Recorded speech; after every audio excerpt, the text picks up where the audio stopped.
Whatever's down there, Ranger doesn't growl at trees. The growl started low in Ranger's throat, the kind that came from deep, primal memory. Jack Mercer froze halfway down the narrow deer path that wound along the ridge. The November air was sharp enough to sting his lungs, and every breath came out in white ribbons that dissolved into the mist between the trees. The forest was usually quiet at this hour, almost reverent, as if the mountain itself was still asleep. But not today. Ranger's hackles stood straight up, his thick gray and white fur bristling against the morning chill. His body was rigid, nose pointed toward the ravine that split through the slope like an old scar. Jack had seen that posture before once outside Kandahar, when Ranger smelled a hidden IED before any of the men did. It wasn't the posture of curiosity. It was a warning. "Easy," Jack muttered, but the word was more for himself than the dog. His hand slid instinctively along the worn leather strap of the old rifle slung over his shoulder. He hadn't planned on needing it today. Just another patrol. Another day of silence in the woods, where no one knew his name, where ghosts didn't follow. The Ranger didn't move. The low growl deepened. Jack exhaled slowly, letting his combat training settle like an old, heavy coat over his bones. Step by step, he moved toward the ravine boots, sinking slightly into the damp earth, pine needles muffling every sound. 30 feet away, the trees thinned. From there, the ravine dropped sharply, tangled with old roots, rotting logs, and damp moss. That's when he saw it. Half buried in shadow, wedged between two massive oaks like a dark animal with broken bones, was a black SUV. Expensive. Wrong. Its front end was crumpled windshield, spider-webbed one rear door, hanging open like a jaw unhinged. The site didn't fit here. No trail, no road. No tracks except the jagged scars carved through the mud where the vehicle must have plummeted down. Someone forced it here. Someone tried to make sure no one would find it. Jack felt it before he thought it. This wasn't an accident. His pulse steadied, not sped up, just steadied like it used to right before a breach. The forest had gone too quiet. No birdsong, no rustling, just the distant drip of water against stone. He crouched at the edge of the drop. Ranger pressed against his leg tail, low ears forward. The dog wasn't looking at the wreck. He was looking past it, into the shadows beneath the undergrowth. "Whatever's down there," Jack whispered. "Ranger doesn't growl at trees." The dog's lips curled just enough to show teeth. He slid down the incline with practiced ease, his boots digging into the wet earth. Twigs snapped softly under his weight. Ranger followed like a silent gray shadow. Jack's breath condensed against the cold air. The smell hit him halfway down: gasoline, oil, metal, and something else, faint, coppery old blood drying on steel. He circled the SUV before approaching. Never straight in. Always the perimeter first. The mud told stories, wide truck treads behind the SUV, sharp-angled like someone forced it off a road it shouldn't have been on. Near the open door, he saw drag marks. A body had been pulled out, not gently. 2 brass casings lay half-hidden under damp leaves. 9mm. Civilian, not hunting rounds. Jack crouched low, fingertips brushing the casing like he was touching a bruise. His mind didn't run to questions. It assembled patterns, angles, timelines, the way Ranger's nose twitched toward something he couldn't see. A flash of blue caught his eye, a scrap of fabric wedged beneath a fern embroidered with a cartoon spaceship. A child's backpack. Jack's breath stalled in his chest for a fraction of a second. And just like that, the desert came back. The hot wind, the little girl, the doll. For years, he'd buried it beneath pine needles and whiskey. Not now, he hissed at himself, shaking off the sand that only existed in his head. Ranger nudged his leg, sensing the slip. Jack scanned the wreck. No bodies. No obvious survivors. But it wasn't empty either. A faint metallic creak came from inside the vehicle as if something or someone shifted. His fingers tightened on the rifle stock. "Show yourself," he whispered. The forest answered with silence. Then a sound. A small, wet cough. Not from the SUV. From somewhere behind him. Ranger's ears snapped toward the north edge of the ravine. Jack pivoted, rifle up, eyes narrowing through the trees. Nothing. But the forest wasn't empty. His body knew it before his brain caught up. A second cough, smaller, closer to a whimper. He moved toward it, each step precise, silent like hundreds of patrols before. 10 feet from a rotting stump, the underbrush shifted. Jack lowered himself, easing branches aside. There, half buried in pine needles and roots, was a cave no bigger than a dog kennel. And inside it, a child. The boy's face was streaked with dirt and cold sweat. Maybe 9 or 10. Torn hoodie. Jeans soaked at the knees. Blood had seeped through a makeshift bandage on his shin. His brown eyes stared out wild and wide like a cornered animal. Ranger stopped beside Jack, head tilted, tail still but not threatening. The boy flinched when he saw the rifle. Jack raised his free hand, palm out. "I'm not gonna hurt you, kid." The boy didn't speak, just stared. The sound of his ragged breathing filled the tiny clearing. Jack slowly unslung the rifle, laying it against a log where the boy could see. Then he knelt, pulling his canteen from his belt. He unscrewed the cap, poured a little into the lid, and slid it forward with 2 fingers. "Drink." The boy hesitated, then snatched it. His hands shook so badly, half the water spilled down his chin. Jack waited. Ranger lay down between them, head on his paws, lowering the tension in the air by a notch. "What's your name?" Jack asked. The boy licked his cracked lips. "Eli." "Eli." Jack repeated, testing the weight of the name. "How long have you been out here?" The answer wasn't words at first, just a stare that said too long. "They took my dad." Eli finally whispered. His voice cracked on the last word. "They ran us off the road. Men with guns. Sheriff's men. Sheriff's men." The name dropped like a match in dry brush. Jack had heard whispers about Sheriff Briggs since the day he came to this mountain. You didn't cross Briggs. You didn't look too long at whatever he buried. The locals stayed quiet because quiet kept them alive too so. "You got something they want?" Jack asked carefully. Eli touched his jacket instinctively, then froze. "My dad gave me a memory card. Said, it proves everything. But I lost it when I ran." Jack glanced back toward the SUV, at the scrap of backpack fabric flapping against the damp breeze. And that was when a sharp, piercing whistle cut through the trees like a blade. One short, one long. Not a bird. Not an accident. Ranger's head snapped toward the sound. A second later, the distant baying of hounds rolled up the ravine. Jack's stomach tightened.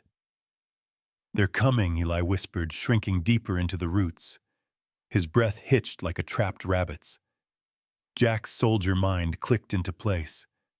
No panic, just cold, precise motion. "Listen to me," he said, crouching low, his voice a controlled rasp. "You stay quiet, no matter what you hear." Eli nodded, eyes glistening. Ranger was already on his feet, silent and taut like a drawn bow. The woods weren't empty anymore. Jack could hear it now, branches breaking, distant boots on leaf litter, a faint engine idling somewhere uphill. Sheriff Briggs's men didn't need a trail. They owned these woods. Jack slung his rifle across his back, scooped Eli up carefully, and melted back into the tree line, taking the long way out, not down the obvious path, but through the deer tracks that looped along the ridge. Ranger led ahead, ghosting between trunks. The whistle came again. Closer. Whoever these men were, they weren't searching. They were hunting. And Jack Mercer had no intention of letting them catch their prey. They disappeared into the trees as the first pair of flashlight beams cut through the ravine. Behind them, at the wreck, the night dogs howled. The boy's pulse hammered against Jack's chest. Ranger looked back once, his amber eyes reflecting the faint light of the forest. Somewhere down the mountain, a man's voice shouted, "Fan out. Don't let the kid get far." The game had begun. Eli clung to Jack as they vanished deeper into the Smoky Mountains, the sound of boots and hounds behind them. The wrecked SUV was no longer just a mystery. It was bait, and someone wanted to make sure whatever happened here stayed buried. Jack's boots slipped in the wet moss as he descended through the deeper trees. Eli clutched against his chest, like something fragile that might shatter if held wrong. The boy's breathing was sharp, hot, with fever against Jack's neck. Ranger scouted 20 feet ahead, his shape vanishing and reappearing through fog that clung low like smoke. The cold is a bit deeper here. It wasn't just the air, it was the quiet. An unnatural hush had settled around them, broken only by the crack of distant branches and the mournful baying of dogs behind them. They couldn't outrun those sounds forever. Jack adjusted his grip on the boy, felt the sticky heat on Eli's leg where blood had soaked through the bandage. "You're burning up," he muttered. Eli didn't answer. His head lolled slightly, but his eyes were still open, glassy and wide. Fear and pain mixed in them, a look Jack had seen too many times in combat zones, just never on a child. They couldn't stay exposed. Jack veered left toward an old contour of the land he remembered from the topographical maps.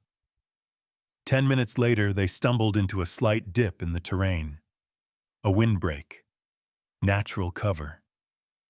Brambles arched overhead like fingers. A half-buried log made the space narrow, invisible unless you were on top of it. He ducked inside, laid Eli gently on the leaves. Ranger crawled in last, silently lying beside the boy, with his head up, ears swiveling.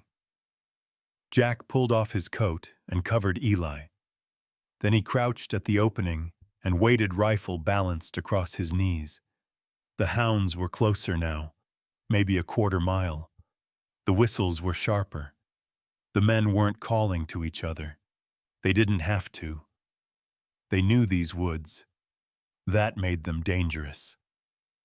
He closed his eyes, focusing on the rhythm of Ranger's breathing. He'd learned in war that silence was a weapon. So was stillness. He waited. Minutes passed like hours. Eventually, the sounds moved east. Whoever was tracking had overshot them. They were safe for now. Eli stirred, face pale and drenched in cold sweat. His lips moved, but no sound came. Jack opened his canteen and tilted it to the boy's lips. Sip. Eli drank, coughing once, then leaned back. They were yelling. "I thought they'd find us." "They didn't," Jack said. "You're safe for the moment." Silence stretched. Then Eli turned his head slowly toward him. "You're not the first person they've tried to disappear out here," he said softly. Jack's jaw tensed. The boy's voice, so quiet, hit harder than a gunshot. "Tell me," Jack said. Eli stared at the tree canopy above, blinking like he wasn't sure this was real. "My dad was working on a story about Sheriff Briggs, about the stuff he's done. Missing people. Land seizures. Drug pipelines running through the reservation. Said Briggs was turning half the county into his own fiefdom. No oversight. No backup. Jack's mind sifted through fragments he'd heard at the gas station in Gatlinburg. Truckers who never returned. Tourists who got lost off trail. Locals too scared to talk. Eli continued. He told me, if anything happened to him, I was supposed to run. Said the truth was on the memory card. He slid it into my jacket. But I lost it. Jack looked down at the boy's coat. Dirty, frayed, empty. I think I dropped it near the car. When I crawled out. Jack said nothing. Not because he didn't care, but because every fiber of his being was calculating. They needed that card. And if Briggs knew it existed, he wouldn't stop until it was destroyed. Where's your dad now? Jack asked. They took him, Eli whispered. Right after they ran us off the road.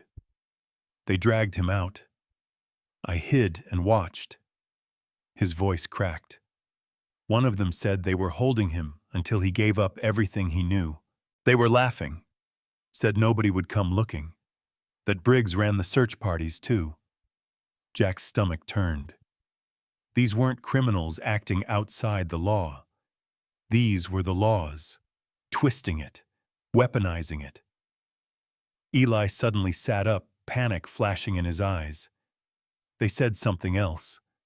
One of them, he said if they found me, they'd make it look like an animal attack. They've done it before. They'll do it again. Jack placed a steady hand on the boy's shoulder. They won't find you. You don't know that. Yes, Jack said quietly. I do. Ranger pressed his head against the boy's side. Eli's breath slowed. After a long pause, Jack looked out toward the shadowy trail behind them. I'm taking you somewhere safer. There's an old ranger station a few miles west. It's off-grid. Used to be manned in the 80s. Should still be standing. You live there, no. But I've prepped it. Just in case. Eli blinked, then nodded. Jack shouldered his rifle and picked the boy up again, heavier now with the weight of his story. Ranger stepped ahead, ears twitching. They moved in silence, the forest swallowing their footfalls. Jack felt the cold settle deeper into his bones. But it wasn't just the air. It was the knowledge that Briggs wouldn't just be coming for them. He'd be erasing anything and anyone that could threaten his grip on this place. They reached the outskirts of the old ranger station by dusk. Hidden behind a curtain of overgrowth and vines, it looked like something nature had half-swallowed. Roof, slanted chimney cracked, windows boarded. But the structure was solid. Stone base, reinforced beams, built in another era. Jack kicked the door twice. It groaned, then opened with a slow scrape. Ranger went in first, nose high. Inside it smelled like dust oil and wood rot. But it was a shelter. Jack laid Eli down on the cot, covered him with a faded wool blanket. Then lighting the old lantern on the table, he moved quickly, checking corners, windows, traps. The boy's fever was rising. Jack unpacked his field kit, wiped the wound again, and layered on salve and a fresh wrap. Eli watched him through half-closed eyes. Why are you helping me? Jack didn't look up from his work. Because someone should have helped the last kid. Ranger curled up beside the boy's cot, a silent sentinel. As Jack locked the front door and slid the heavy table in front of it, his mind returned to the SUV. The card was still out there. Maybe hidden. Maybe taken. But it existed. And in the hands of the right person, it could destroy everything Briggs built. But it would mean going back, into the trap, into the dark. Jack looked at the cracked radio on the shelf, then at Eli, then at the dog. He wasn't alone this time. Out in the trees, a different kind of silence settled. Watching. Waiting. Tomorrow, Jack knew the game would shift. He wasn't just protecting Eli anymore. He was going to war. That night, as Jack sat by the dark window, eyes scanning the woods beyond the glass, Ranger's ears pricked. Distant again, a whistle short and sharp, but this time closer than before. The dogs were circling back. The hunt wasn't over. It had just begun. The first light of morning didn't bring warmth, just a dull gray that filtered through the cracks in the ranger station's boarded windows. Mist clung to the forest, like a warning curling low around the trees, veiling movement in every direction. Jack didn't sleep. He sat at the edge of the cot, opposite Eli, rifle across his knees, eyes fixed on the door. Ranger had taken up his usual post beneath the window, his chest rising and falling with the quiet rhythm of a soldier on standby. Eli stirred beneath the wool blanket, fever still humming under his skin. Jack checked the boy's pulse. Steady but weak. The infection wasn't spreading yet. They had time. Not much, but enough. Ranger lifted his head, ears sharp, muscles coiled. Jack was on his feet instantly, rifle raised toward the back wall. The sound was faint but distinct. Movement, slow, calculated, not wildlife, human. He crossed the room in 3 strides, flicked the safety off, and pressed his back against the wall. Ranger stood beside him, tail rigid, gaze locked on the back door. Then just above them came the creak of weight on wood. The roof. Jack signaled Ranger with a flick of his fingers. The dog moved silently to the rear of the cabin, ready. A shadow passed over the boarded skylight. Boots. Someone was up there. Scouting. Maybe placing a sensor or radio scanner. Jack held his breath. Then he heard it. A single sharp whistle. One long, one short. They're not searching. They're hunting. He didn't wait. Jack burst out the side door, circling around the back of the cabin. The instant he cleared the corner, he spotted the man on the roof, tall, lean, wearing unmarked tactical gear and a county deputy patch half ripped from his sleeve. The man turned, startled, but not enough. He raised a sidearm. Jack dropped him with one clean shot to the shoulder.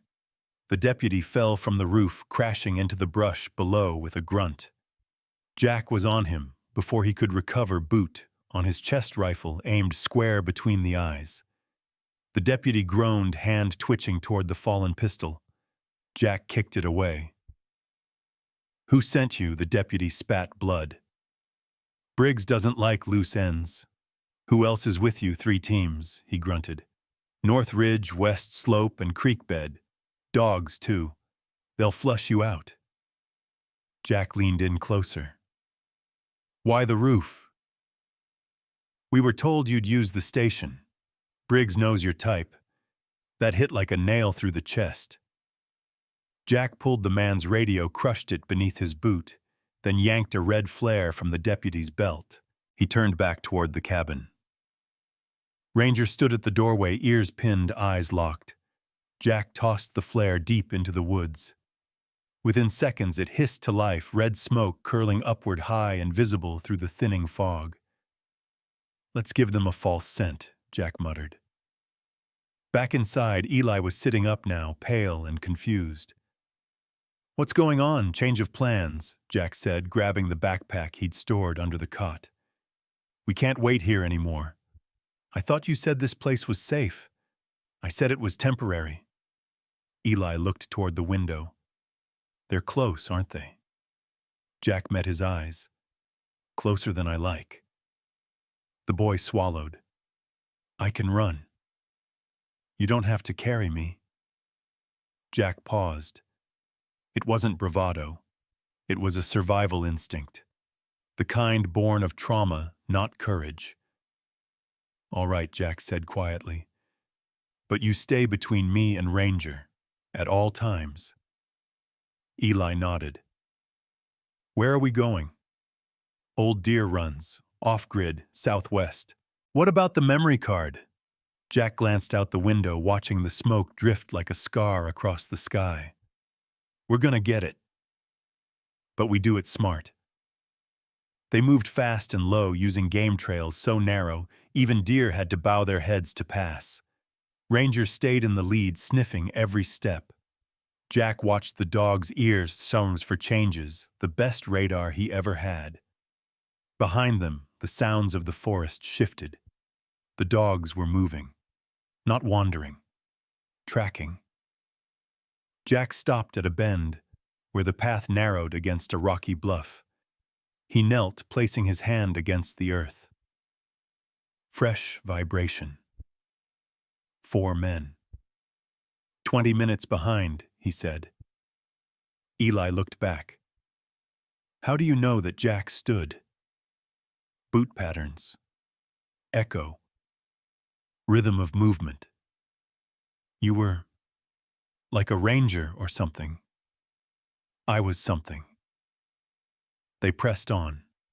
The air thickened as the sun struggled to break through, but Jack welcomed the fog.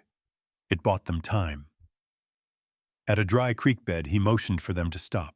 Ranger tensed again, but not toward the path behind. Ahead. Jack raised his rifle. They waited. Then the bushes parted and a figure stepped out, but not one of Briggs's men. This one wore a camo jacket gear slung over his shoulder, a crossbow across his back. Jack's breath caught. Cal. The man grinned beneath a trimmed gray beard. You really know how to pick your hiking days. Thought you were in Wyoming. Came back last week. Bad dreams don't change zip codes, brother. Cal's eyes dropped to Eli. And this must be the reason I picked up your signal on the old fire line. Long story, Jack said. I've got time. No, you don't. They moved together without needing orders. Cal fell into step, instantly reading the terrain like he never left the field. Jack filled him in while they hiked Eli's father, the memory card, Briggs, the wreck. Cal's face darkened. Briggs has a habit of making people disappear. Eli's voice cracked. That's what they said they'd do to me. Cal looked at him serious. Then they made a mistake not finishing the job. Eli didn't flinch. Jack watched the boy nodding slightly. He's tougher than he looks. They stopped at a ridge overlooking the ravine. We're heading back there tonight, Jack said. Cal frowned. Into the hornet's nest. We need that card. It's the only way to expose them. Cal pulled binoculars from his bag, scanned the area. Ridge is crawling with movement, he said. But if we come in from the southeast slope, cross through the creek, and move under cover of fog, we've got a shot. You in, Cal smirked. Always. Eli looked up at them both. You really think we can beat them? Jack placed a hand on the boy's shoulder. We're not just gonna beat them, kid. We're gonna make sure the whole damn mountain hears them fall. As night descended, the three of them crouched near the ravine, watching lights bob like fireflies through the trees below. Somewhere down there was the wreck. And maybe, just maybe, the key to everything. Tomorrow they'll go back. But this time they wouldn't be running. The fire lookout station had been left for dead long before Jack Mercer ever set foot on this mountain. Built in the 60s, it sat half-buried in creeping vines and forest rot, perched on a ridge no tourist would dare hike without a death wish. Its windows were gone, roof bowed, and floor warped from a decade of storm rot, but it was dry, hidden, and elevated, perfect for ghosts like them. Jack stepped inside first, rifle sweeping from instinct. Ranger followed, nose twitching. The air stank of wet wood mold and something old like paper soaked in kerosene, but it held. Cal Booker appeared a moment later, hauling Eli in his arms like a sack of bones. The kid had tried to walk, insisted he could, but his leg wasn't cooperating. Jack motioned toward a cot that was still intact beneath a tarp in the corner. Cal set the boy down gently. "One of these days you're going to tell me what the hell you walked into, Jack."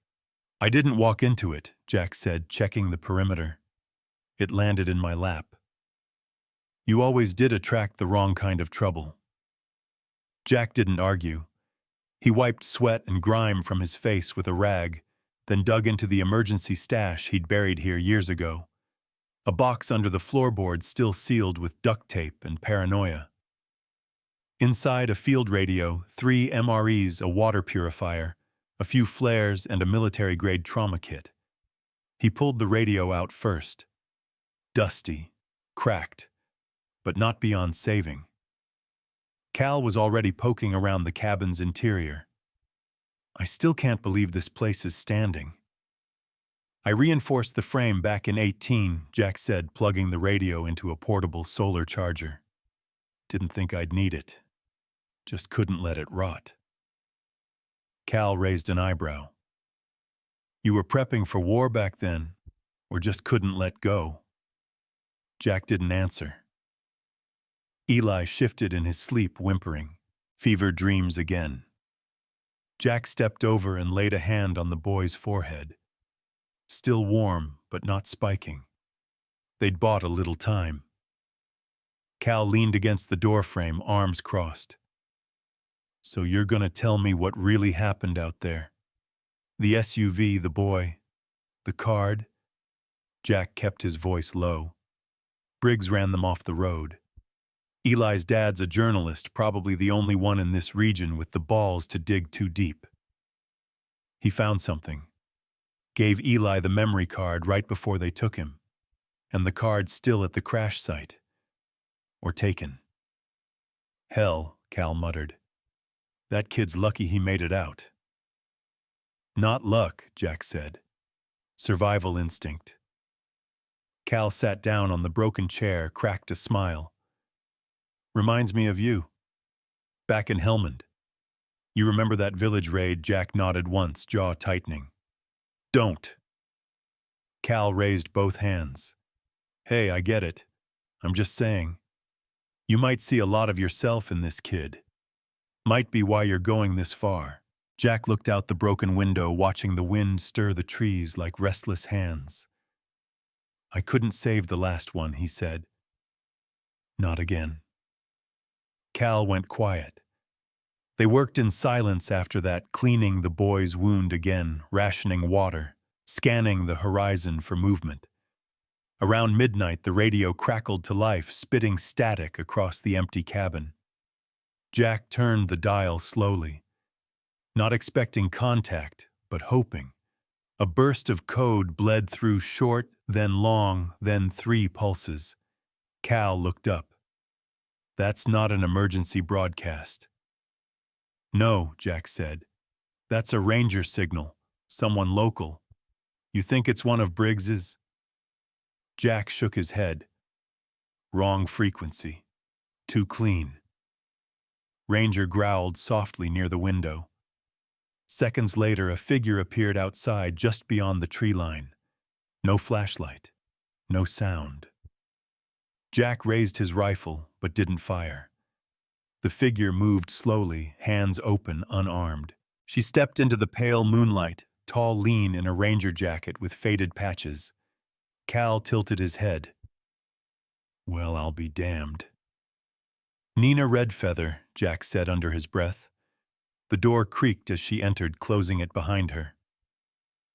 "I figured it was you when I saw the flare this morning," she said. "Nobody else sets traps like that anymore." Jack nodded. "Didn't think you were still on patrol." "I'm not," she replied. "Technically. But when kids start going missing and strange men start posing as search and rescue, I start walking again." She looked over at Eli. Her eyes softened. "Is he the one?" Jack nodded. "Name's Eli. His dad's being held somewhere. Maybe worse." He's not the first kid they've tried to erase, Nina said. Not by a long shot. Cal stepped forward. You got proof. Not hard evidence, she said. But I've been tracking reports for years. Quiet disappearances. Land deals approved without witnesses. Entire families gone after challenging Briggs's seizure orders. And the worst part is people just stopped asking questions. Jack glanced at the radio. You sent the signal, I boosted it through an old fire tower line, she said. I figured someone out here would be listening. I didn't expect it to be you. Lucky for us, Cal said. No such thing, she replied. Luck doesn't survive out here. Only people who know what they're walking into.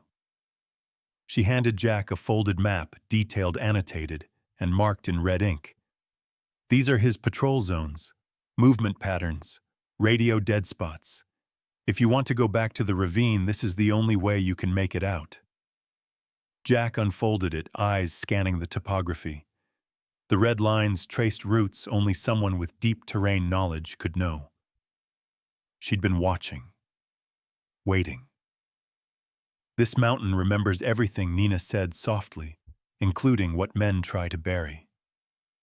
Jack looked at her for a long beat, then nodded. We go tomorrow. First light. Nina pointed to the southeast trail. Fog's denser down there. You'll have 2, maybe 3 hours of full cover. But after that, you're on their turf. Jack tapped the map. We'll make it count. Cal grinned. Looks like the gang's back together. Jack didn't smile. He looked at Eli again. This wasn't about old friends or unfinished wars. It was about one kid, one memory card, and the truth that could burn everything Briggs built to the ground. And in the morning, they were going to light the first match. Before sunrise, Ranger returned from a short patrol, something clenched in his jaw. Jack took it gently with a bloody leather glove, oil-stained and worn. It wasn't just a clue. It was a warning. And it had come from someone close. Ranger emerged from the tree line just before dawn, a slow, deliberate lope in his step that Jack didn't like. His mouth clenched, something tightly bloodied, torn, and reeking of motor oil. The dog dropped it at Jack's boots and sat back, chest heaving softly. A glove. Worn leather. Black. Fingers cracked from wear. Jack crouched and picked it up. A logo stitched at the wrist. Pine Ridge County Sheriff's Department. He turned it over. Fresh blood still tacky. Not just from injury, there was a smear of something darker. Burn residue. Ash. Like the hand had been near fire. Nina knelt beside him, frowning. That wasn't dropped. The Ranger tracked it. Jack nodded, eyes fixed on the ridge beyond. Which means they're closer than we thought. Or someone's trying to leave a message, Cal said, joining them at the lookout's porch, binoculars slung over one shoulder. This feels planted. Jack stood slowly, clenching the glove. Either way, we don't wait. Behind them, Eli stirred from the cot, still pale, but the fever had broken. Jack walked over, crouched beside him. Are you up for a hike? Eli nodded. I can walk. I believe you. Jack grabbed his gear and slung the rifle over his back. He handed Cal the glove. Any prints left, check when we get back. Cal raised a brow. You think we're coming back? Jack looked toward the ravine. That depends on what we find. They took the southeast trail following Nina's map in a tight wedge formation. Jack in front, Eli in the middle, Nina watching their six. Ranger moved silently through the underbrush, always 15 feet ahead, nose down, ears high. The fog rolled in heavily, wrapping around their boots and turning every tree into a silhouette. Birdsong was distant, scattered. The woods weren't dead, but they were watching. As they neared the ravine, the ground dipped into damp stone and moss-covered roots. Jack stopped them with a raised fist. He crouched at the crest of the ridge and scanned the slope below. The wreck was still there, mostly intact. The SUV's frame had crumpled further from rot, but the site hadn't been cleared, which meant Briggs either assumed no one would return or he left it as bait. Jack whispered, eyes up. This isn't about the car anymore. It's about who's watching it. Eli leaned close. That glove. You think it was from someone my dad knew? Jack looked at him. I think someone got close to telling the truth, and the mountain swallowed them for it. They moved down the slope slowly. Ranger led them around to the blind side, avoiding old boot tracks and broken brush. The trail had been used recently. Fresh cigarette butts, a broken coffee cup half buried in dirt. Someone had posted here. Watching. Jack motioned them behind a fallen log as he moved forward alone. Step by step, he approached the SUV's shattered rear. The door was still open. Leaves covered the floorboards. Blood had dried into black streaks across the seats. He crouched low. There, beneath the passenger seat, wedged between floor mat and metal rail, was something small, rectangular, and wrapped in cloth. He reached in. His fingers closed around it. A micro SD card, still intact. His breath caught. He turned it in the light. No markings. Standard 64 GB. The cloth had protected it from water damage. Nina stepped beside him, eyes wide. That's it, Jack nodded. It better be. Then a snap of a branch. Close. Sharp. Everyone frozen. Ranger growled once low, deadly. Jack spun, rifle raised. 3 men emerged from the brush, weapons drawn. Tactical vests, local department patches, deputies, but not standard issue. The one in the lead had a scar across his cheek and a shotgun slung low. He smiled. Well, well. Mercer and the boy. Eli tensed, stepping behind Nina. Scarface raised his voice. Sheriff says hi, and he wants his card back. Jack didn't move. He's not getting it. You think you can walk off this mountain? The man sneered. With that kid, with that evidence, you don't get it, do you? Jack's voice was cold steel. If you wanted us dead, you would have shot already. But you're waiting. That means you're afraid of what we've got. Scarface's grin faltered. Behind him, one of the deputies adjusted his stance, uncertain. That was the crack Jack needed. He dropped low and fired. The shot caught Scarface in the thigh. He collapsed with a howl. Ranger lunged, knocking the second deputy to the ground.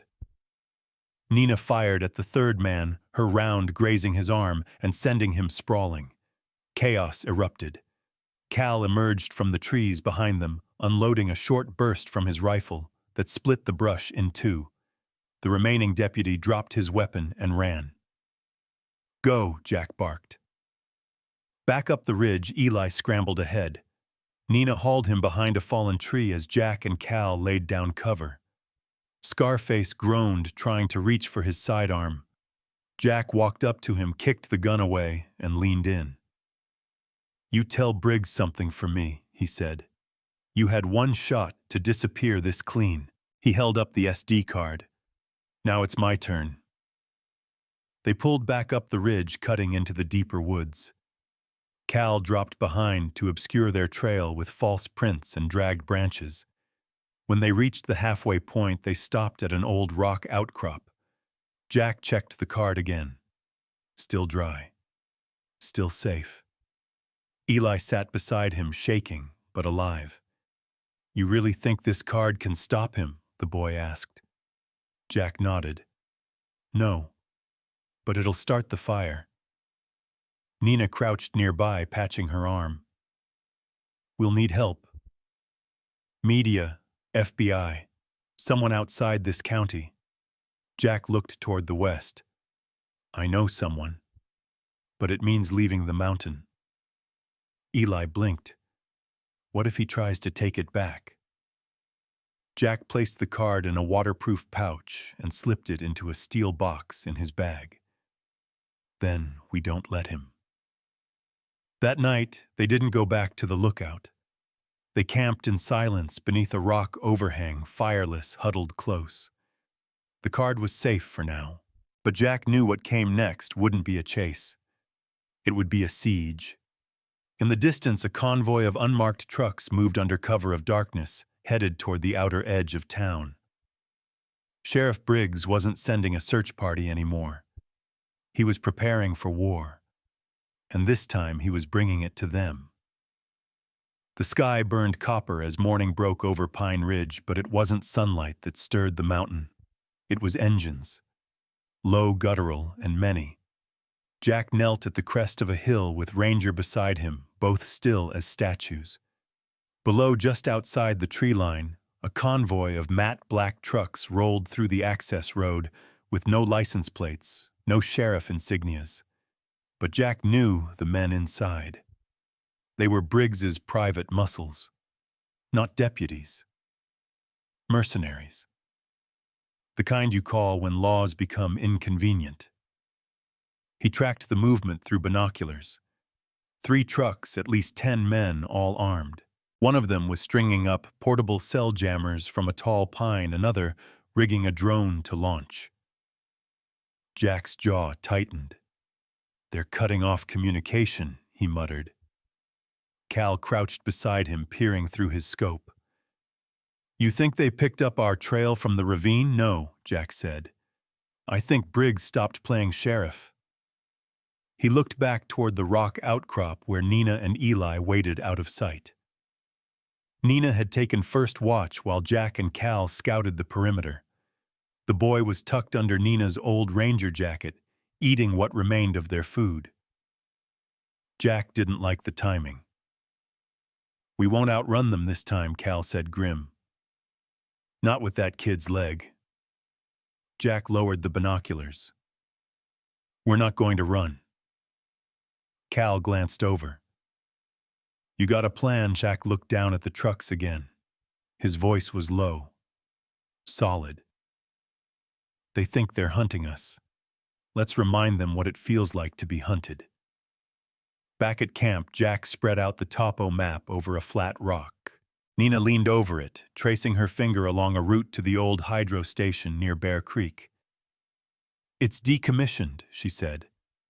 No power, no patrol, no one's gone near it in years. Which makes it perfect, Jack replied. It's got elevation bottlenecks and fallback positions. We can set traps, block sight lines. Cal frowned. That's a hike with a wounded kid. Jack looked to Eli. The boy was quiet, but alert. Listening, processing. We move slow, we don't make it, Jack said. We move smart, we make a stand. Eli spoke up. I'll keep up, I promise. Jack nodded once. We'll take turns carrying if needed. Nina looked between them. So that's it, we pull them into the hydro station and hold them. Jack's eyes hardened. We hold long enough to send the data out. He unzipped a hidden compartment in his pack, revealing a small, rugged laptop, military grade. He clicked the SD card into the side port and waited. A flicker. Then the screen lit up. Eli leaned forward. Is it there? The screen populated quickly with folders. Dates, audio files, photos, PDFs. Jack opened one, a grainy surveillance photo of Briggs at a private airstrip standing with a known cartel contact from El Paso. Another, transcripts of wire transfers, names of silenced journalists. A list of land acquisitions marked with red X's, each correlating to a missing persons case. Eli's face went pale. He really was right. Jack looked at him. Your dad didn't just find corruption. He found a pipeline. And Briggs is the gatekeeper, Nina added, voice sharp. Jack closed the laptop. We send this to every reporter bureau and watchdog in the country. And what if Briggs destroys it before you do, Cal asked. Jack looked up. Then we make sure someone else sends it. They moved out within the hour. The trail to Bear Creek wound through narrow valleys and thick ferns wet from recent storms.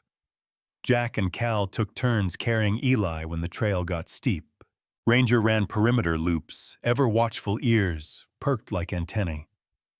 By the time they reached the hydro station, the sun was bleeding into late afternoon. The structure was old concrete, cracked and stained, hidden behind a collapsed fence and strangled by ivy. Jack led them in through a rusted side door. The interior was wide and hollow, machinery stripped, power gone, but solid walls still held. Windows faced the trees in every direction. Elevated catwalks offered visibility. One staircase, one entrance. Perfect. This is where we end it, Jack said. Nina nodded and immediately began marking vantage points. Cal laid booby traps at the entry path, fishing line, tripwires, glass alarms, pressure snares. Jack set up the laptop on a makeshift station inside an old fuse box. I'll boost the signal through the old repeater line, Nina said. It won't be clean, but I can route data out in small bursts. Do it, Jack said. Send the lightest stuff first. Teasers, just enough to scare him. Eli stood beside Jack as he worked. What if they come before you finish? Jack didn't look up. They will. They came at dusk. A drone buzzed through the trees, first scanning infrared. Jack shot it out of the sky with one precise round. Then came the dogs, 2 of them. Ranger handled the first. Cal took down the second with a blade and a snarl. Then the trucks, 2 parked at the foot of the slope. Men spilled out in formation, tactical gear, heavy rifles, flashbangs. But they didn't rush in. They waited. Then came the bullhorn. This is Sheriff Briggs. You've got one chance to walk out and hand over the boy. And that card. Jack stepped onto the catwalk, visible in the frame of the broken window. He raised his own megaphone voice, sharp and clear. We already sent the data. It's out. Every name, every dollar, every death. You can't bury it anymore. A beat of silence. Then, you're bluffing. Jack smiled. Come find out. The first wave hit hard. Flashbangs shattered, glass smoke poured in. Cal covered the stairwell with a shotgun. Nina picked them off from the west window with sniper precision. Jack protected Eli, pulling him behind a reinforced crate. Bullets sparked against metal. One tore into the wall inches from Jack's head, but they held. Trap after trap slowed the assault. The attackers split, confused by the design. It wasn't a firefight, it was a chess game. And Jack had memorized the board. By the time the second wave fell back, the transmission bar on the laptop reached 93%. Eli clung to Ranger as the gunfire faded. They're falling back, Nina whispered. They're regrouping. Jack loaded another mag, face streaked with soot. They'll bring everything next round, maybe even Briggs himself. Cal nodded. And we'll be ready. Down in the woods, a 4th truck rolled up behind the others. This one was older, civilian plated. From inside, it stepped a man with a tan coat, mirrored glasses, and a shotgun slung casually over one shoulder. Sheriff Briggs had arrived, and he wasn't planning on leaving quietly. The sound of tires grinding against gravel broke the uneasy calm. Jack peered down from the shattered catwalk window, eyes narrowing as the 4th vehicle pulled into view. It wasn't another tactical truck. It was a civilian SUV, old, tan, dusty, the kind of vehicle you'd see at a bait shop, not a war zone. But the man who stepped out was no average hunter. Briggs. Sheriff Frank Briggs moved like he wasn't in a hurry, like time bent to him. He wore his trademark tan duster, mirrored aviators, and a shotgun slung across his back like an accessory, not a weapon. His smile was easy, too easy, as if none of this, the shootouts, the data leak, the boy rattled him in the slightest. Jack's hands tightened around the scope. Cal saw him too, crouched behind an overturned generator. "Well," Cal muttered, "look who finally showed up to his own funeral." Nina took position beside Jack, raising her rifle. "Are we taking the shot?" Jack shook his head. "Not yet." Down below, Briggs stepped past his wounded men, barely glancing at them. He walked straight up to the base of the station, then cupped his hands and shouted, "Mercer." "You and I need a word," his voice carried. Clear, controlled. Jack stood in the window again, visible under the flickering light of the old tower lamp. "You've got nothing to say." "I want to hear." Briggs chuckled. "Is that so because I've got a deal? And it only comes once." Jack didn't answer. Briggs continued, "You give me the card. You give me the boy. And you and your little squad get to walk away. No one follows. No one hunts. You disappear." Jack's voice dropped. "If I vanish now, what happens next?" Another Eli. Another cover-up. "I didn't bury those bodies, Briggs, but I sure as hell won't let you bury the truth." Briggs's expression didn't change, but something behind his smile twitched. A crack in the mask. He took off his sunglasses, slowly tucking them into his front pocket. "Jack," he said more softly now, "you're a man who understands weight. The kind of weight that never leaves your shoulders. You and I, we're not different. We both do what needs doing." "You hunt kids," Jack snapped. "I maintain order," Briggs replied. "This town stays quiet, safe, controlled. You don't get to have that without a little blood in the soil." Jack stepped away from the window, disgusted. Inside, Eli sat by the laptop, watching the download bar tick up 96%. His face was pale but determined. "You're not giving him the card, right?" he asked. Jack knelt in front of him. "Not a chance." Outside, Briggs raised his voice again. "Last chance, Jack. You come out now, I let the others live. You make me come in." He didn't finish. Didn't need to. The woods behind him crackled. More men are emerging. A final wave. Heavy firepower. Riot shields. Tear gas canisters. Jack looked at the others. Cal reloading quietly. Nina eyes locked through her scope. Ranger low growl rising in his chest. Eli clenching the armrest of his chair like a lifeline. This was it. Jack turned toward the radio setup. "Nina," he said, "run the last batch of files. Now." 2 more minutes, she said, typing furiously. "It's almost out." He looked back toward the stairs. "We hold the line. That's all we need." The first gas canister arced through the upper window, clattering across the metal floor with a hiss. "Move!" Jack shouted, dragging Eli down to cover. Cal kicked the canister back toward the stairs just as it erupted, smoke billowing down into the entryway.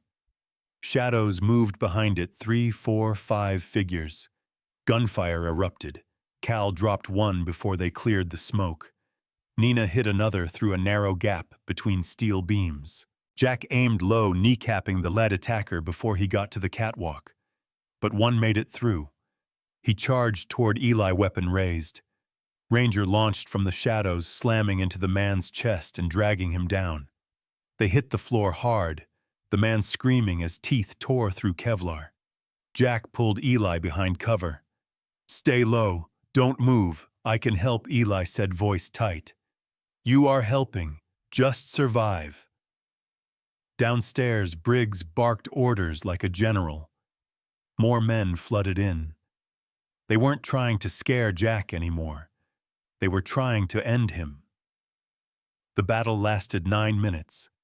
9 minutes of fire, steel, smoke, and fury. Then silence. The last of the mercs retreated, dragging their wounded out under Briggs's roar. He stood in the doorway now, blood spattered across his coat, one hand clutching his shotgun. He stared up at Jack. You don't walk out of here alive, Mercer. Jack aimed his rifle. Neither do you. Briggs grinned, teeth red. Then let's finish it. He raised his shotgun and fired. The blast cracked through the steel girder above Jack's head, sending sparks and shrapnel. Jack returned fire, his shot punching through Briggs's side. The sheriff staggered, dropped to one knee, but didn't fall. Behind Jack, Nina screamed, "Upload, complete." Jack spun, grabbed the laptop, and yanked the SD card free. He tossed it to Eli. Keep it on you, no matter what happens. The boy nodded, eyes wide with fire and fear. Jack turned back, but Briggs was gone. Just smoke where he'd been. By the time the dust settled, the station was a ruin. Bullet holes peppered every surface. The air reeked of cordite and blood. But they were alive. Jack limped down the stairwell, rifle still ready. No movement. No ambush. Just trees. Then a voice weak from behind a fallen log. Jack. Briggs. Wounded, bleeding from the gut, shotgun gone. Jack walked over slowly, standing above him. Briggs coughed a red froth at the corner of his mouth. You don't get it, he rasped. You burn me. Someone worse takes my place. Jack stared at him. No, I don't think they will. He turned away. You're not important enough to be feared anymore. Miles away in a basement lit only by an old lamp, a woman opened her inbox. The files Jack sent had arrived. Photos, testimonies, names. She hit forward, and the spark they lit on that mountain began to spread like wildfire. The email landed in her inbox at 4:13 a.m. No subject. No sender. Just a string of numbers as the address followed by an encrypted zip file and 3 words in the body. They're watching everything. Emma Rhodes was a veteran of stories no one dared publish. Whistleblowers, dirty politicians, dead-end trails soaked in threats. She'd learned a long time ago that the closer you got to the truth, the quieter the room became. But this email, this was different. She moved quickly, sealing off her VPN, rerouting through 5 proxies. In her dim basement office in Denver, walls lined with red string maps and 6 years of burned sources, Emma opened the file. And hell poured out. The first folder hit like a punch, scans of bank transfers to offshore accounts, all connected to Sheriff Frank Briggs. The next contained footage from hidden cameras, beatings inside a storage unit, confessions forced at gunpoint, a young woman screaming before the screen went black. Then came the list. Names, dates, GPS coordinates, missing persons marked resolved in public databases. But these weren't just missing. They were buried. Emma stood up, heart hammering. She hadn't seen something this clean, this comprehensive since her piece on the water crisis in Flint. And even then, she hadn't felt this afraid. Still, fear was never the thing that stopped her. She copied the contents to 3 drives, encrypted everything again, and made the first call to her contact at the Department of Justice. You need to see this, she said, and you need to act fast. At Bear Creek, dawn clawed its way over the shattered treetops. Smoke rose in slow curls from the hydro station's ruined shell. Birds began to return cautiously, as if asking the forest for permission. Jack stood just outside the entryway, leaning against a beam ribs wrapped tight with gauze and pain. Ranger sat beside him, muzzle nicked but eyes alert. Cal emerged from inside exhausted but intact. The boy's sleeping. Finally. Jack nodded. Let him rest. He earned it. Cal handed Jack a tin mug of lukewarm coffee. Still think sending that file was enough. Jack sipped. Winced. No. Nina stepped out, next bruised but determined. But it was the spark. And we didn't die to light it. Jack looked across the valley where the road twisted like a scar into the mountains. They'll come, he said. Maybe not Briggs, but there's always another shadow waiting for the fire to die. Nina said nothing. She just leaned against the beam beside him and watched the sunrise. Across the country, the wildfire spread. Newsrooms picked up the leak. Journalists cross-referenced the data. Within 12 hours, the Briggs files were trending under multiple hashtags. Pine Ridge, Cover-up / Briggs Network, Justice for the Lost. Emma's article hit by noon. Behind the badge, the hidden syndicate in Pine Ridge County. She didn't soften the blow. Photos of victims, names of deputies turned mercenaries, land seizure documents, medical records from silenced whistleblowers, audio files of terrified calls that were never logged. The final image was a grainy black and white still of Jack Mercer rifle over his shoulder boy at his side dog in the lead, walking away from the wreckage of the hydro station. A ghost in daylight. The public response was immediate. Protests erupted at Pine Ridge's courthouse.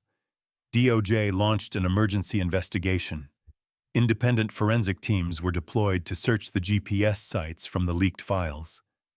And beneath the noise, quietly, strategically, people began to vanish. Not victims, accomplices, names from the documents who suddenly fled. One overdosed in a motel. One tried to cross into Mexico. Another was found burned in a car outside Dallas.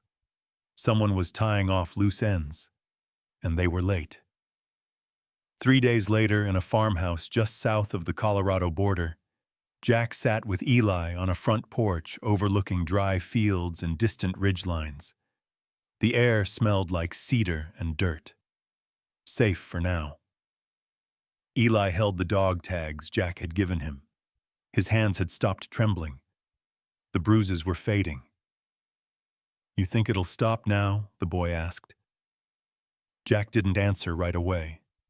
He watched the horizon, then looked down at the worn steel tags. Briggs was one fire, he said. There are more. Different uniforms. Same game. Eli nodded. But we beat this one. Jack glanced at him. We didn't beat him. Eli looked confused. Jack leaned forward. You did. You run when most grown men freeze. You fought when they told you to stay quiet. And you carried the truth farther than any of us could have. Eli blinked hard. My dad would have... He knew Jack cut in. Before he died, he knew you'd finish what he started. Eli swallowed. So what now? Jack stood. Now you rest. Heal. Learn. He started walking toward the barn. Where are you going? Eli asked. Jack stopped, looking over his shoulder. There's another name on that list, he said. Someone who made people disappear along the southern border. FBI won't get there in time. Eli sat up straighter. You're going after him. Jack's silence was his answer. Ranger appeared at his side, tail low alert. Eli stood too. Then I'm going with you. Jack turned fully brow raised. You can barely stand. I'll keep up, Eli said, smiling faintly. Jack shook his head. You're not ready. But I will be. Jack didn't argue. He just looked at the boy, not broken, not scared, but carved into something solid. Maybe someday, Jack said, but not today. He handed Eli a folded notebook. Inside were maps, codes, training notes, and one sentence in Jack's handwriting on the first page. The world doesn't change because we hope it will change because someone dares to fight. Eli clutched it like armor. Jack nodded once, then disappeared into the tree line. Ranger followed, silent and steady. And as the morning sun rose behind them, the myth of the ghost in the forest became something more. In a sleek office in Santa Fe, a man in a charcoal suit tossed his phone onto the desk after reading the headline about Pine Ridge. He turned to a younger agent across from him. "Mercer's alive," he said. The agent raised an eyebrow. "You want me to find him?" The man poured a drink, his eyes cold. "No. I want you to find what he's protecting next." The office was ice cold, despite the desert sun outside. Inside, the man known to most only as Rourke stood at the floor-to-ceiling window of his high-rise in downtown Santa Fe. He didn't glance at the headline on the tablet in his hand. He'd already read it twice. Instead, his eyes remained fixed on the reflection staring back at him. Calculating. Detached. Pine Ridge uncovered sheriff's death sparks, national crackdown. He exhaled slowly. Behind him, Agent Lucas Park entered crisp in a tailored gray suit. Late 30s, clean cut with a background in counter-intel and black budget work so deep it didn't officially exist. Sir Park said the Mercer leak has now been verified by 5 major outlets. DOJ's launched full-scale probes into other counties flagged in the documents. At least 3 DAs have resigned. Rourke turned, and Mercer Park shook his head. Gone dark after the hydro station incident. No digital footprint.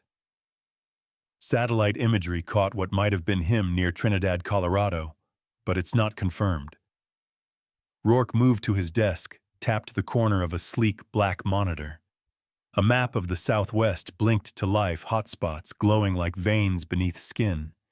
He zoomed in on the southern border. "Then we stop looking for him," Rourke said. "Start looking for whatever he's trying to protect next." Park stepped forward, nodding. "We've picked up chatter. One name keeps surfacing in encrypted cartel comms and whistleblower uploads from the Mercer leak, Elena Barrera." Rourke's expression didn't change, but something cold flickered behind his eyes. "I've heard that name before. She was a customs inspector, fired 2 years ago under mysterious circumstances. Since then, she's been living off-grid close to the Arizona-New Mexico border. Reports suggest she's sitting on evidence of cross-border disappearances tied to federal transport contracts." Park tapped a file open, grainy photos of a woman with wind-swept black hair, scarred cheek, and wary eyes. "Some say she's got location data, burial sites, maybe even a ledger." Rourke leaned back in his chair. "And you think Mercer's going after her?" Park hesitated. "He's not a whistleblower anymore. He's a one-man reckoning. He's not trying to expose the system. He's trying to dismantle it." Rourke smiled, almost amused. "I underestimated him," he said. "We all did." Jack Mercer didn't feel like a reckoning. Not at the moment, anyway. His boots kicked up dust as he walked across a desolate stretch of road outside Deming, New Mexico. Ranger trotted ahead, occasionally glancing back, tongue hanging alert but calm. Jack's ribs still ached. His shoulder bled through a fresh bandage, but he didn't stop. The farmhouse was half collapsed. Tumbleweeds filled the front porch. The smell of livestock and diesel floated faintly in the breeze. but the signal beacon buried beneath the windmill still pulsed its low-frequency hum. Jack followed it. The windmill creaked as he passed under it, a single hawk circling overhead. Behind the barn, a metal trapdoor sat hidden beneath a sun-bleached tarp and a wooden crate. Jack knelt and knocked twice, then once more. A pause. Then the door creaked open. The barrel of a shotgun greeted him. "Elena," Jack said evenly, "you're a hard woman to find." The shotgun didn't lower. "And you're a dumb man to bring heat this close to my line." Jack stepped back slowly, raising his hands. "I'm not here to burn you. I'm here to stop what's coming next." After a long beat, the shotgun lowered. Elena Barrera stepped into the light, same as the photos Park had seen, but more weathered. Her eyes flicked to the dog, then back to Jack. "You, Mercer." He nodded. "I figured you'd be taller." Jack smirked faintly. "I get that a lot." She motioned for him to follow and disappeared down the steps. Inside the bunker, it was cool and cluttered. Maps lined the walls, old laptops hummed from battery packs, and shelves were filled with water filters, MREs, and stacks of coded notebooks. Jack followed her to the back, where a map of the U.S.-Mexico border stretched 10 feet across. Red pins, yellow flags, black X's. Elena lit a cigarette with a shaking hand. "You saw what Briggs was doing?" she asked. "I lived it." She pointed to the map. Briggs wasn't the only one. "There's a whole system built to move people through government trucks using fake ICE credentials. No records, no fingerprints, just gone. The cartel pays, the contractors move them, and when they ask questions, they disappear." Jack finished. Elena nodded. "I tried to leak it," she said. 2 years ago, my sister helped me. She was one of the first to vanish." Jack looked at the map, then at her. "I'm going to end it." She laughed, bitter and tired. "What did you tell Pine Ridge before it blew up?" Jack stepped closer. "That was the spark. This is the storm." He opened his pack and handed her a small drive. "Elena, this is everything I pulled from Briggs's operation. Names, transfers, timelines. Some of it connects to your red zones." She took the drive cautiously, then plugged it into one of her laptops. As the files loaded, her eyes scanned rapidly. "Jesus," she whispered. This backs up everything I've got." Jack leaned in. "Then we don't run anymore. We go public. Together." But before she could answer, Ranger barked sharply 3 times. Jack stood up, heart racing. "What is it?" Then he heard it. Drones. Not surveillance drones, military-grade rapid rotor models. Too close. Too fast.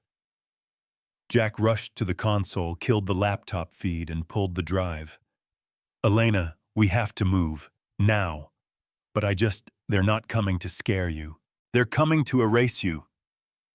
He grabbed her by the arm, dragging her toward the secondary exit under the barn. The sound of rotors grew louder, mixed now with the crunch of tires over dry gravel. Black SUVs. Not local. Elena froze at the hatch. "Who the hell are these people?" Jack looked her dead in the eye. The kind that don't wear badges because they don't need permission to kill. They vanished into the brush behind the property seconds before the first drone struck. The explosion lit the sky orange. From a bluff 2 miles away, Agent Park watched the fire rise through thermal goggles. He touched the earpiece in his jaw. "Target location compromised. Both subjects are in motion. The dog's still alive." Pause. "Orders." The voice on the other end was calm. "Let them run. They'll lead us to the next leak." Then we shut them all down for good.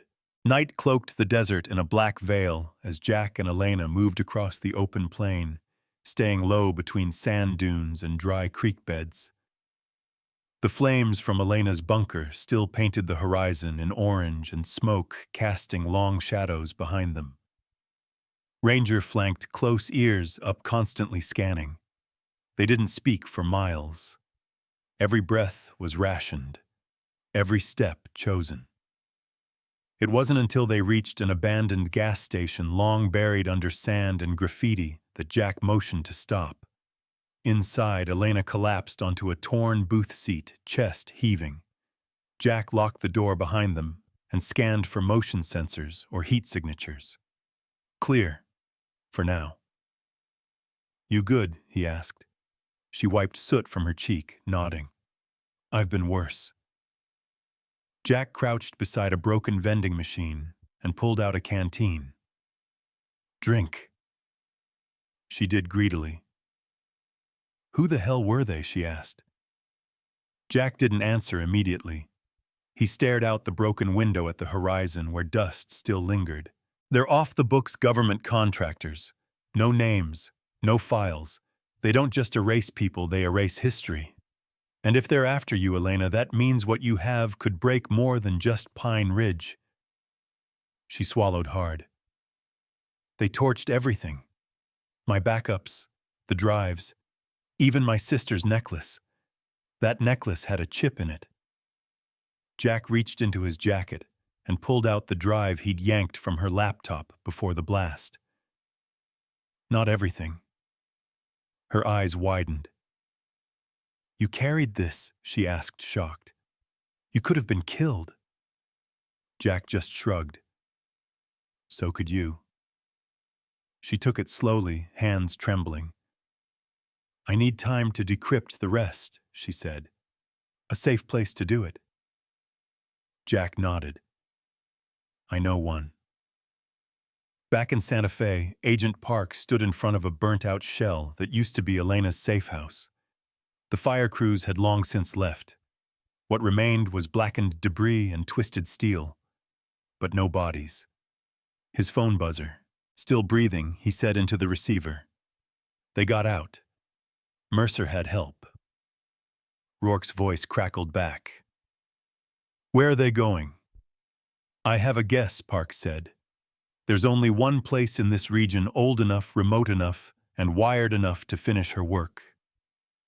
He looked north toward the jagged skyline of the Sangre de Cristo Mountains. "I'll follow."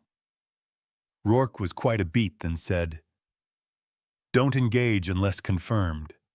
We want the whole web, not just one spider." Park smirked. "They won't see me." Jack drove through the night behind the wheel of a battered pickup Elena had stashed outside town. The desert receded behind them, the land giving way to canyons and switchbacks, elevation climbing with each turn. Elena sat silently beside him, laptop open drive connected.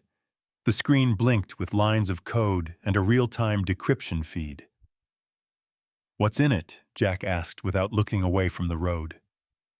"Burial coordinates, ID numbers, dates, faces, even conversations. They logged everything. Every transfer. Every death. It's not just homeland collusion. It's contractors, politicians, even charity fronts laundering the money." Jack exhaled through his nose, and your sister Elena stared at the screen. One of the flagged IDs is hers. Last seen outside of a DHS van 4 hours before she disappeared. Jack's grip on the wheel tightened. "She was going to testify," Elena added. "We were both ready. Then she vanished, and they told me I was crazy, said she'd run. But I knew." Jack kept his eyes on the road. "They gaslight everyone. It's part of the machine." Elena looked at him. "How do you live with that?" he answered without flinching. "You don't. You just don't let it own you." They reached the old weather station just before dawn. Perched on a ridge above a pine valley, it had been decommissioned in 2009, but someone had wired it for solar and satellite backup since then, Jack's doing. One of many quiet safe houses from his ranger years. No one came this high anymore. Not even search drones. Inside, Elena booted up her system and plugged in. Jack secured the perimeter, reinforcing entry points and placing motion detectors. Ranger curled beside the doorway, eyes never closing fully. Hours passed. Then Elena called out Jack. "You need to see this." He walked over, wiping his hands clean. The screen showed a visual web of connections. Briggs wasn't a lone node. He was a hub one of 6. What am I looking at? This whole network was structured like a shell company. Each sheriff or federal agent ran a region. All the evidence links back to one master coordinator. Name, she clicked once. Isaac Rourke. Jack frozen. "Does that name mean something?" Elena asked. He nodded slowly. "Rourke's not just a coordinator. He's a ghost. Was military intelligence. Disappeared after some black-budget operations in Central America. Rumors say he rebuilt himself into a fixer for the deep state. He doesn't erase people, he rewrites history." Elena stared at the screen. "If we leak this, the fallout could bring down an entire wing of the government." Jack didn't blink. "Then we leak it." She nodded. "Give me 24 hours. This time I did it right." From a mile out through high-powered optics, Agent Park saw the flicker of light in the station window. He keyed his comms. "Target confirmed. Mercer and Barrera are inside. The station is solar-rigged. Multiple uplinks." Pause. Orders Rourke's voice came cold and certain. "Let her finish. Let her upload. Then erase the mountain." Park hesitated. "Sir, that's not tactical. That's personal." A beat. Exactly. Back at the station, Elena hit Start Upload. It began to send. Jack stood at the window watching the wind move across the tree line. "Something's off," he said. Elena looked up. Why, Jack's voice was low, steady. "Because the silence is too loud.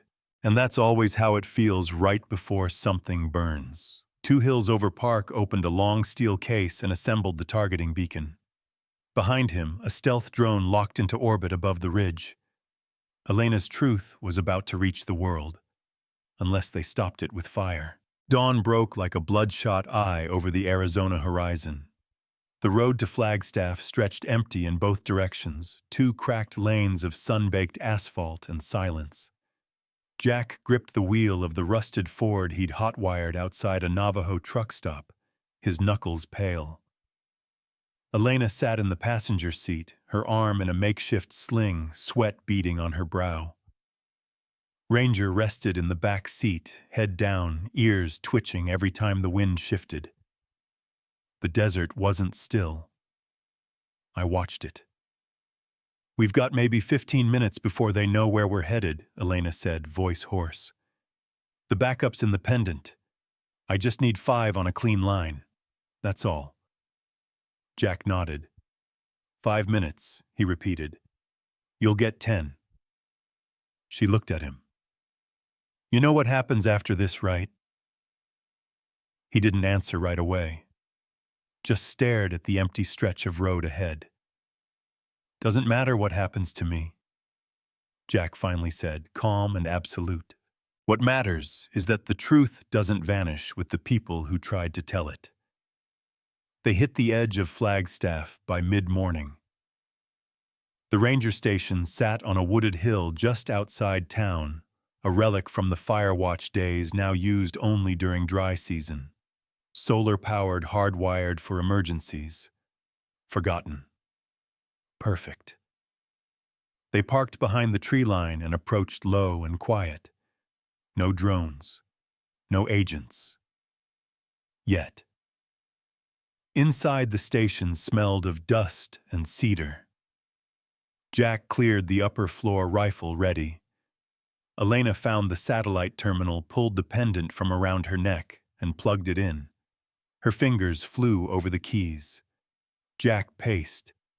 Ranger watched the tree line through a broken shutter. Upload started. Elena whispered. 4%. Jack exhaled, his body tight wound like cable. He checked the ammo in his sidearm, last clip. One more mag for the rifle. He stepped out onto the porch, scanning the distant road. Then he saw it.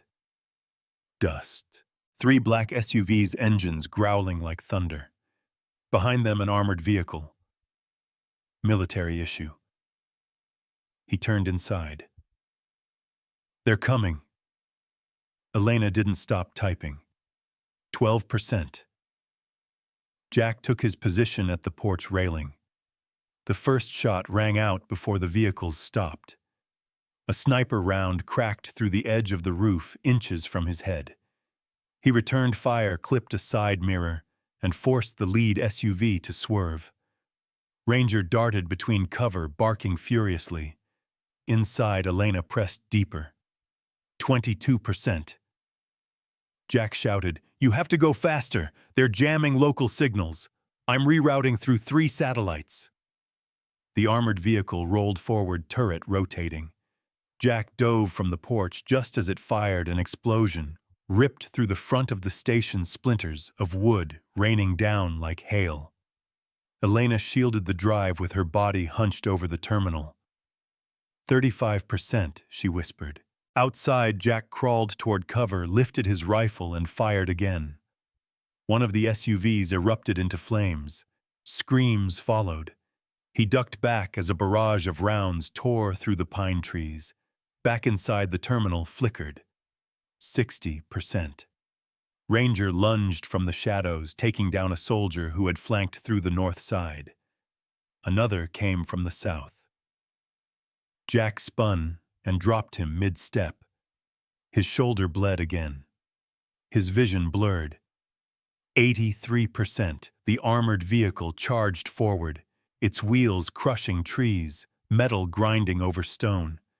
Jack sprinted back inside, grabbed a flare, lit it, and shoved it into a propane canister by the door. He rolled it out just as the vehicle reached the steps. The explosion rocked the hilltop. Smoke, fire, screams, but the turret kept turning. Inside, Elena screamed, 96%. Jack dropped to one knee beside her, shielding her body, as another round slammed through the wall. The station groaned, ready to collapse. Then beep. Upload, complete, the screen flashed. Elena sobbed. "It's out," she said, dazed. "I sent it everywhere.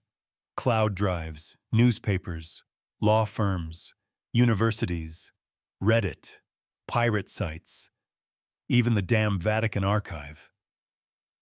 Jack smiled through the pain. Then it's over. He stood, blood trailing from his side, and faced the burning front door. One last fight. But before he stepped out, Ranger let out a low growl and then silence. Tires screeched. Gunfire stopped. Jack frozen. A new sound echoed from the hilltop road. Helicopters. 2 black choppers with federal insignias dropped in from the east, kicking up dust and pine needles. Ropes fell. Boots hit the ground. Badges flashed. DOJ, FBI, media. The cavalry had come. The war was over. 2 weeks later. Washington, D.C. congressional hearings blasted across every major network. Elena sat in a dark blazer, arm still in a sling, reading from a statement with clarity and fire. She named names, showed photos, played audio, presented burial coordinates now confirmed by independent forensics. A nation listened. A country wept. Pine Ridge wasn't an anomaly. It was a design. The room fell silent when she said her sister's name. Jack watched from a quiet motel room in Utah. Ranger lay on the floor beside the bed, finally asleep without nightmares. Jack turned off the TV. He opened a notebook and wrote one sentence. The dead don't speak, but their silence can still tear down empires if someone carries it far enough. He closed the book. Outside, the road stretched forever. That afternoon, across a dozen cities, a wave of resignations hit like a purge. Federal contracts were canceled. Investigations launched. Sites exhumed. But most importantly, people stopped disappearing. For the first time in a long time, the system blinked, and truth, that stubborn ember, refused to die. In a school auditorium in New Mexico, a boy named Eli Mercer stood in front of his class. He wore a clean shirt, his hair combed, a scar visible on his jaw. He clutched a small metal dog tag in one hand. "My dad told me heroes don't always wear capes," he said. "Sometimes they wear scars." The room was silent. But the biggest thing he taught me is this: if you're brave enough to carry the truth, you don't have to be big to change the world. And in the back of the auditorium, unseen, a man with a dog quietly slipped away.